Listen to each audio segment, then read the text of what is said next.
সেই নেত্রকোনার দুর্গাপুরের বিরিশিরিতে, বিরিশিরির যেই চীনামাটি বা সাদামাটির যে পাহাড়টা, ঐতিহ্যবাহী সেই নেত্রকোনার পাহাড়। আমি এই মুহূর্তে আছি সেই চীনামাটির পাহাড়ের সামনে। বিরিশিরি নেত্রকোনা জেলার দুর্গাপুর উপজেলায় বিজয়পুরে অবস্থিত একটি ঐতিহ্যবাহী গ্রাম। বিরিশিরি বিজয়পুরের আকর্ষণীয় চীনামাটির পাহাড় ও নীল পানির হ্রদ রয়েছে। বিরিশিরিতে চীনামাটির পাহাড়, নীল জলের হ্রদ, এছাড়াও সোমেশ্বরী নদী, রানীগঞ্জ গির্জা এবং কমলা রানীর দিঘি ভ্রমণের জন্য আদর্শ একটি জায়গা। সোমেশ্বরী নদীর তীরে কাশবন আর দূরের গারো পাহাড়ের সৌন্দর্য বিরিশিরিতে আসা সকল ভ্রমণকারীদের অবশ্যই মুগ্ধ করবে। ঢাকার মহাখালী বাস টার্মিনাল থেকে সরাসরি দুর্গাপুরের উদ্দেশ্যে বাস ছেড়ে যায়। বাসে চড়ে দুর্গাপুর অথবা বিরিশিরিতে যেতে 4 থেকে 500 টাকা লাগে। বিরিশিরি থেকে মাত্র 8 কিলোমিটার দূরেই এই চীনামাটির পাহাড়, যেখানে যেতে বিরিশিরি বাজার থেকে সোমেশ্বরী ব্রিজ পার হয়ে আবার বাজারের অদূরেই রয়েছে সোমেশ্বরী নদীর খেয়া। এখান থেকে খেয়া পার হয়ে অটোরিকশা বা মোটরসাইকেল যোগে যাওয়া যাবে চীনামাটির পাহাড়ে। বাইক নিয়ে গেলে কোনো রকম সমস্যা ছাড়াই খেয়া পার হওয়া যায়। এছাড়া ঢাকা থেকে রাত 10টা 15 মিনিটে হাওড় এক্সপ্রেস অথবা রাত 1টা 15 মিনিটে মোহনগঞ্জ এক্সপ্রেস নামের ট্রেন করে শ্যামগঞ্জ ট্রেন স্টেশনে নেমে সেখান থেকে বাস বা সিএনজি ভাড়া নিয়ে বিরিশিরি বাজার যাওয়া যায়।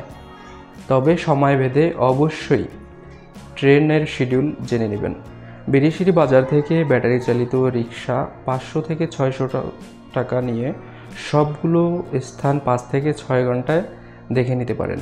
তবে অবশ্যই সিএনজি বা ব্যাটারি চালিত রিক্সা দরাদরি করে নেওয়াটাই ভালো। যদি এখানে কেউ রাত্রি যাপন করতে চান তাহলে অবশ্যই এর পিছনে আপনাকে ফলো করতে হবে। কয়েকটি রিসোর্ট রয়েছে। আসসালামু আলাইকুম, আমি কিন্তু এই মুহূর্তে আছি সেই নেত্রকোনার দুর্গাপুরের বিরিশিরি যেই চীনামাটির পাহাড়টা।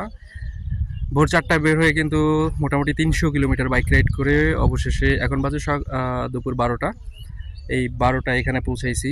এর মধ্যে অনেক চড়াই উতরাই করে রাস্তাঘাট যেহেতু আগে আসি নাই, চেনা হয় নাই, চিনি না জানি না, তো এখানে একটা খেয়া পার হইতে হয়েছে। এই পাহাড়টার পাশ থেকেই কিন্তু একদম উত্তরে তাকালেই দেখা যায় সেই মেঘালয়ের যেই পাহাড়গুলো চা বর্ডারের ওই পাশে, সম্ভবত এটা ইন্ডিয়ার মধ্যে পড়ছে।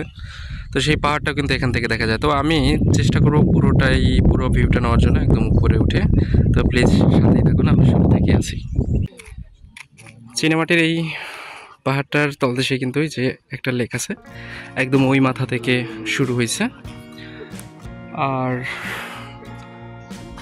অনেক দূর পর্যন্ত কিন্তু এই লেকটা, মানে লেক বলতে ছোট্ট একটা জলাধার, আর পানি কিন্তু প্রচুর ঠান্ডা। আর এখানে চাইলে গোসল করা যায়, তবে একটা বিপজ্জনক সাইনবোর্ড দেওয়া আছে, এখানে নামা নিষেধ কর্তৃপক্ষের একটা দেওয়া সাইনবোর্ড। আর এটার মধ্যে বোট নিয়ে ঘোরাঘুরির জন্য সম্ভবত 2টা বোট রাখা আছে, চাইলে ঘোরা যায়। তবে বোট 2টা ডুবানো আছে, মানে নৌকা, চাইলে ঘুরতে পারে। তো আমরা ট্রাই করব একটু চারদিকটা ঘুরে দেখার। এখন একটু একদম পিছন সাইডে যাব। আমার সাথে আছে কিন্তু গোলাম রাব্বি ভাই।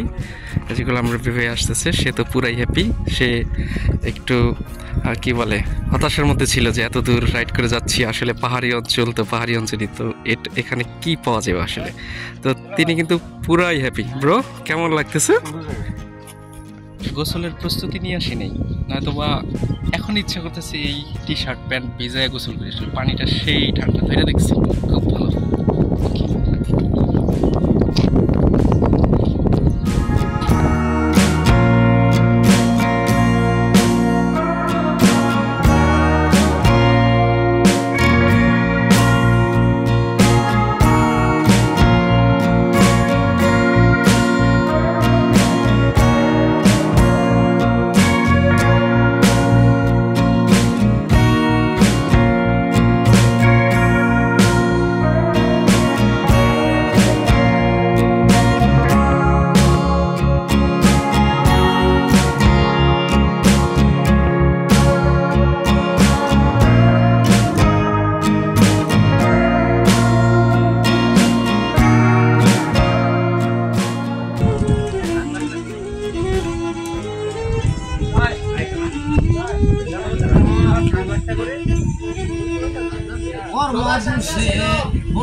আমাদের বাইক রাইখা এদিকে আসছি, চাইলেও বাইক নিয়েও আসা যেত, কিন্তু আমরা একটু পাহাড়ের একটু ট্রাকিং, হিল ট্রাকিং যে ভাবসাব সেটা একটু নিতেছি।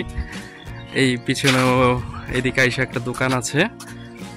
আর আমি যদি দেখাই, আমার এই পিছন সাইড ধরে কিন্তু একদম পাহাড়েরটার চূড়ায় উঠা যায়। ওখানেও নিচের দিক থেকে দেখা যায় ছামিয়ানা টানানো আছে, অবশ্যই মানুষ আছে ওখানে।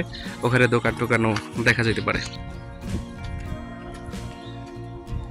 আমি উপরের দিকে উঠতেছি, দেখি কত দূর উঠতে পারি। তো এই রৌদ্রের মধ্যে ইচ্ছা নাই অনেক দূরে ওঠার, আমি তাও মোটামুটি অর্ধেক পর্যন্ত উঠবো আপনাদের দেখানোর জন্য। আমার পাশে কিন্তু সেই লেকটা, আর আমরা লেকের ওই সাইড ধরে কিন্তু আমরা ওই পিছনে ওখানে বাইক রেখে আসছি। ওখানে অনেক মানুষ আসে এবং ওখানে মোটামুটি ছাওয়া আছে, যার কারণে এই গাছের ছায়ায় কিন্তু সবাই বসে রেস্ট করতেছে। এটার ভিউটা আরও অসাধারণ, খুব অসাধারণ লাগতেছে এইখানের ভিউটা। তো আমি ওই পাহাড়ে আর যেতে চাচ্ছি না, গেলে অনেক দূর হাঁটতে হবে। তো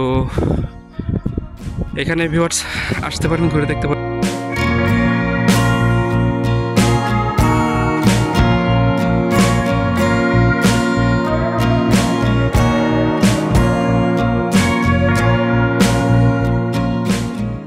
পাহাড়ের সামনে থেকে পিছন সাইডে যেতে মানে বাম পাশ দিয়ে গেলেই কিন্তু এইরকম দোকানগুলো দেখানো যাবে। আমি শেষে দেখাইতেছি ফেরার পথে।